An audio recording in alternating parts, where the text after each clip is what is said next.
Hey, welcome back to my mini blog. কাল আমাদের বাড়িতে বিপত্তারিণী পুজো, তাই আমি আর বাড়ির ছোটরা মিলে চলে এসেছি পাল বাড়িতে মায়ের প্রতিমা নিয়ে যেতে।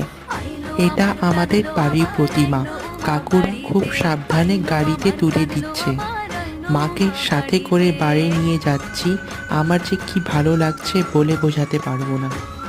ঢাকে কাঠি পড়ে গেছে, সবাই এত এক্সাইটেড। গোটা বছর আমরা এই পুজোটার জন্য অপেক্ষা করে থাকি।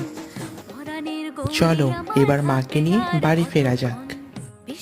এখন বাড়ির বড়রা মিলে মাকে বরণ করে নিচ্ছে। তোমরা কমেন্ট করে জানিও কারা কারা বাড়িতে বিপত্তারিণী পুজো করছো।